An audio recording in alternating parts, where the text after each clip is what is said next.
Hi guys, if you did the macrame bracelet and it looks like this, you did it right. But not everybody knows what happens after this. As you can see, it's a little bit curved also, but if I pull it straight, it's straight. So I'm going to tell you what you need to do after this. I wanted to redo the last 3 rows because they didn't look that well. So in order to do that, I had to take 3 rows out, and now I kind of got a spaghetti sort of thread. So when you are done with this side and you added your knot and you braided it, then just go to this side, and if you don't like your first 3, 4, 2 rows, just get them out. And if it's spaghetti like that, don't work with it. Just get a little bit of water, tip your fingers in there, and just go like that over the threads, like that, and make it a little bit more wet. Make sure you don't make the rest of it wet, just your threads, and just try and straighten that out. And in order to get that dried, I'm going to now take a pair of scissors, and I'm going to do a knot about here on my scissors, and I'm going to pin this to my table and let that dry, and let the scissors fall over the table. So I'm going to have that so that these threads will dry straight down, and then you'll be able to finish up doing this on the other side. Okay, so that's part 1 before we can finish up adding the 2 last lines on this side. So let the threads here dry first, and that will be like about an hour and a half to make sure that they're really dry. Do not braid the knots that we did here with the wet thread, because it's not going to look the same as when you did it with dry threads. So just find a needle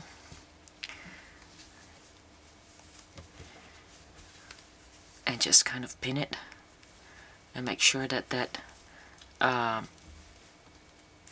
pair of scissors that's hanging on there on the thread is over the end of the table. For the next step, in order to straighten out that bracelet, because it's kind of crooked as you see, and it's kind of tipping over to that side, which means that I braided this side much stiffer than the other side, but that's okay. We're going to straighten that out. You need a little bowl of water, and we're going to just put that in there. Just kind of run it through it from the beginning till the end. And now we're just going to rub that water in there.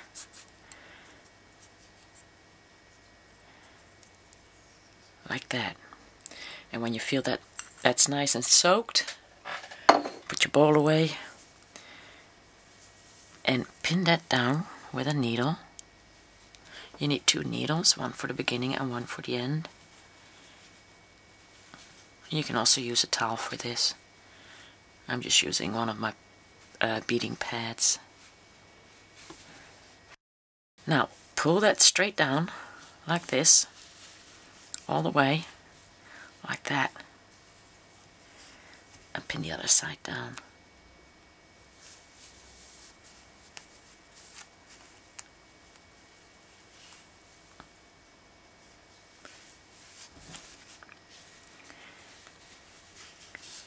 And make sure that's straight, and if it's not, just pull it a little further down.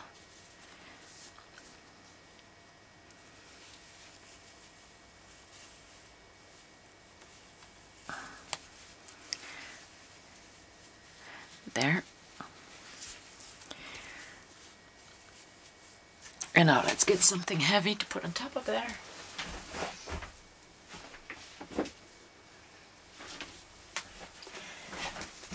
Take a book. Just make sure that's really straight. And you might have to do this twice if it's not straight tomorrow. But for now, just put a book on there and see if that's dry tomorrow and how straight that is.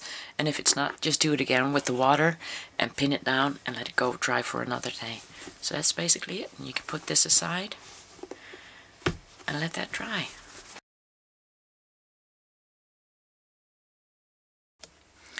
Hi guys!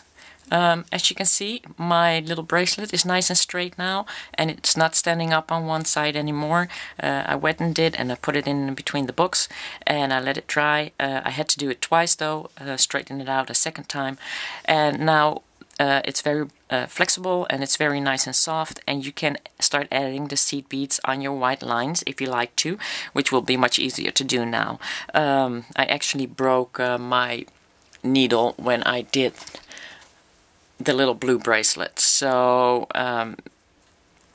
yeah, but this is how it looks with 2mm Swarovski round beads on there, and I think it's really nice, and it just gives like a little bling to it. So you can do that too. This I'm gonna leave just like this because it's for a 12-year-old girl, as I probably said before.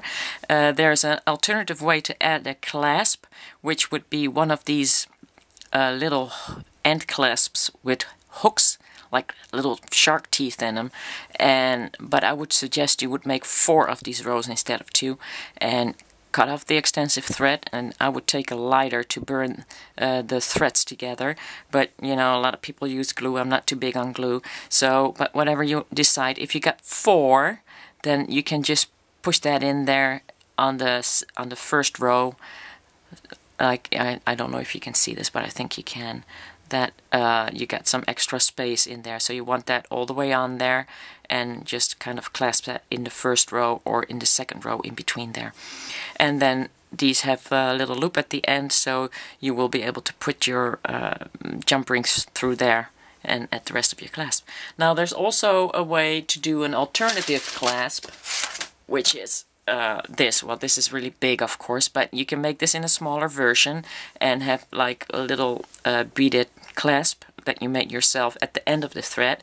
And for that, let me forward you to the link where I already did that. I did that for one of these bigger bracelets. Of course, I used a 4mm pearl in that tutorial. So, but what you want to do is maybe use like a size 6 bead instead of a 4mm pearl. So yeah, just click the link and see how I did that, or just go with this option, or just leave it like this, so you can tie it around your wrist, and you'll basically be all set.